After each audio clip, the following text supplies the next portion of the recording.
kan ono suratnya saka pertanian kok. Lah suratnya pertanian kok gawane ini ben entuk barcode.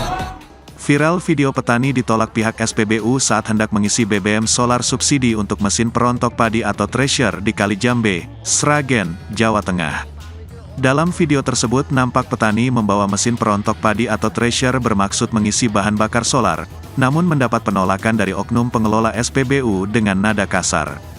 Petani pemilik mesin thresher mengatakan, mesin thresher ini milik pribadi dan tidak mempunyai juragan untuk diminta surat pertanian sebagaimana yang diminta oknum pegawai SPBU.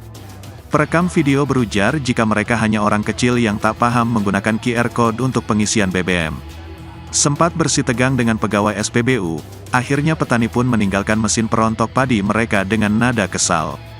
Sontak saja unggahan video itu pun mendapat beragam komentar dari warganet. Ora mesake wong ngeren. Ya lah. Wes deken kabeh, anu wes tinggal jajan apa-apa. Dan desain sak anune. Ngene iki to piye? Ndak kaya barcode. Sedangkan kita kan wong cilik.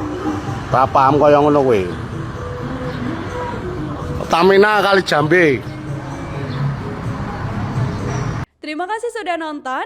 Jangan lupa like, subscribe, dan share ya.